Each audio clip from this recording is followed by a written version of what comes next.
मकड़ी का जाला स्टील से भी ज्यादा मजबूत होता है। फिर कुरान ने उसे सबसे कमजोर घर क्यों कहा? साइंसदान का चैलेंज। साइंस बताती है कि मकड़ी के जाले का रेशा वजन के मुकाबले में दुनिया के मजबूत तरीन कुदरती मवाद में शुमार होता है। बाज हालात में एक ही मोटाई के स्टील जितनी या उससे ज्यादा टेंसाइल स्ट्रेंथ रखता है, जबकि उसकी लचक स्टील से कहीं ज्यादा होती है। फिर एक सवाल पैदा होता है, अगर जाला इतना मजबूत है तो कुरान क्यों फरमाता है, और बेशक सब घरों से कमजोर घर मकड़ी का घर है? काश ये लोग जानते। सूरतुल अनकबूत 41। क्या कुरान और साइंस में तजाद है? हरगिज नहीं। गौर कीजिए, कुरान ने यह नहीं फरमाया कि मकड़ी का धागा कमजोर है। कुरान ने फरमाया मकड़ी का घर कमजोर है। ये फर्क समझना ही असल राज है।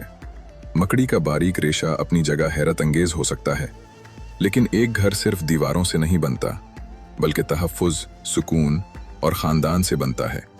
मकड़ी के जाले में न बारिश से पनाह मिलती है, न गर्मी से, न सर्दी से। हल्की सी हवा या एक झाड़ू उसे ख़त्म कर देती है।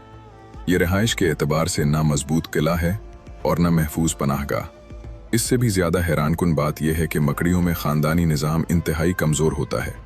बाज़ मर्तबा मिलाप के बाद मादा नर को खा जाती है और फिर बच्चे अपनी ही माँ को खुराक बना लेते हैं या घर से बाहर फेंक देते हैं।